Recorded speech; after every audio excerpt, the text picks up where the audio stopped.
3 p.m. on a Tuesday afternoon. You're walking outside when suddenly, the sun just vanishes. Not explodes, not dims.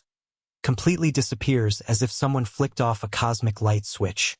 But here's the thing that would blow your mind. You wouldn't even know it happened for the next 8 minutes and 20 seconds.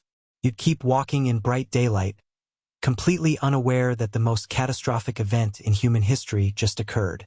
This is because light from the sun takes exactly 8 minutes and 20 seconds to reach Earth. So what you're seeing right now is actually the sun from 8 minutes ago. But once that final photon reaches us, everything changes. Today, we're taking a terrifying journey through exactly what would happen if our sun suddenly ceased to exist. 8 minutes and 20 seconds after the sun disappears, the last photon arrives at Earth and the lights go out. Instantly, our planet plunges into absolute darkness. But losing sunlight is just the beginning of our problems.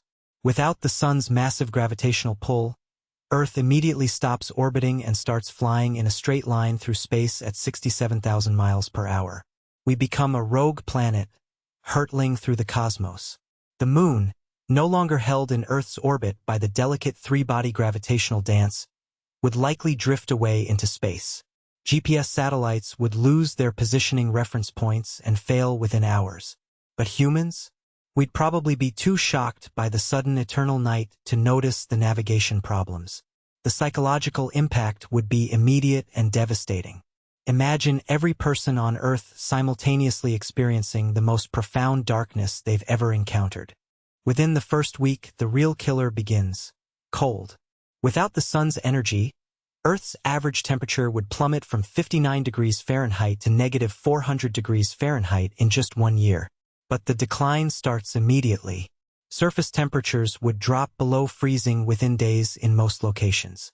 Here's what's fascinating though: we wouldn't all die immediately from cold. Earth's core is still generating heat from radioactive decay, and that warmth would keep the planet's interior molten for billions of years. The oceans would start freezing from the surface down, but the deep ocean would remain liquid for potentially thousands of years due to pressure and residual heat. In fact, life around deep-sea hydrothermal vents, those underwater volcanic springs, might survive indefinitely. These ecosystems don't depend on sunlight at all.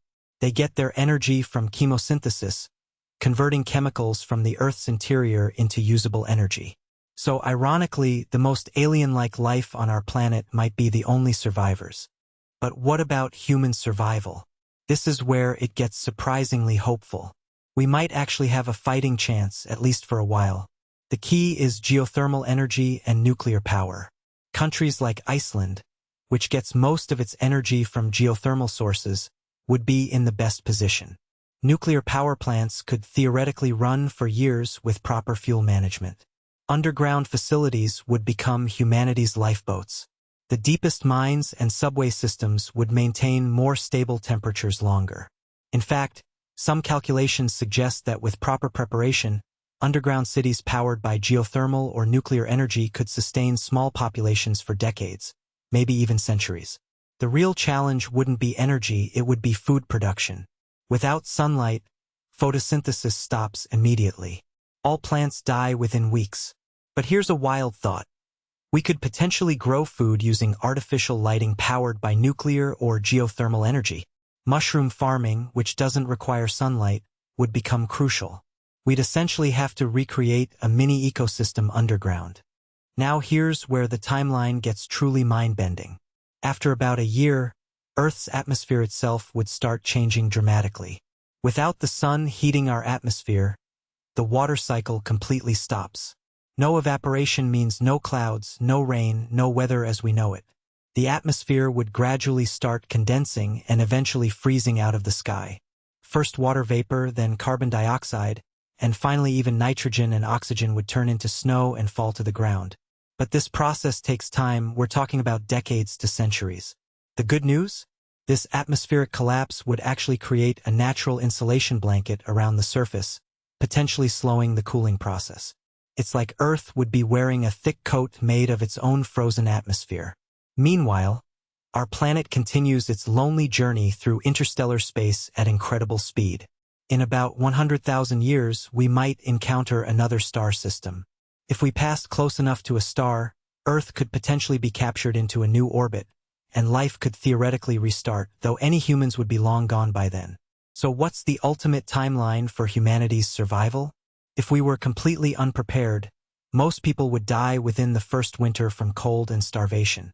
But with current technology and proper preparation, small groups could potentially survive underground for decades. The limiting factors would be maintaining technology, growing food, and preventing social collapse. Interestingly, this scenario has actually influenced real scientific research. Scientists studying rogue planets that have been ejected from their star systems, use similar models. They've found that planets with strong magnetic fields and active cores, like Earth, can potentially harbor life for billions of years even without a star. The bottom line is both terrifying and oddly comforting. Losing our sun would be an extinction-level event for most life on Earth, but it wouldn't be an immediate death sentence for our planet itself. Earth would continue existing as a frozen rogue world, possibly for billions of years. What do you think? Could humanity actually survive this scenario? Let me know in the comments, and if this timeline of cosmic disaster fascinated you as much as it did me, hit that subscribe button for more mind-bending what-if scenarios.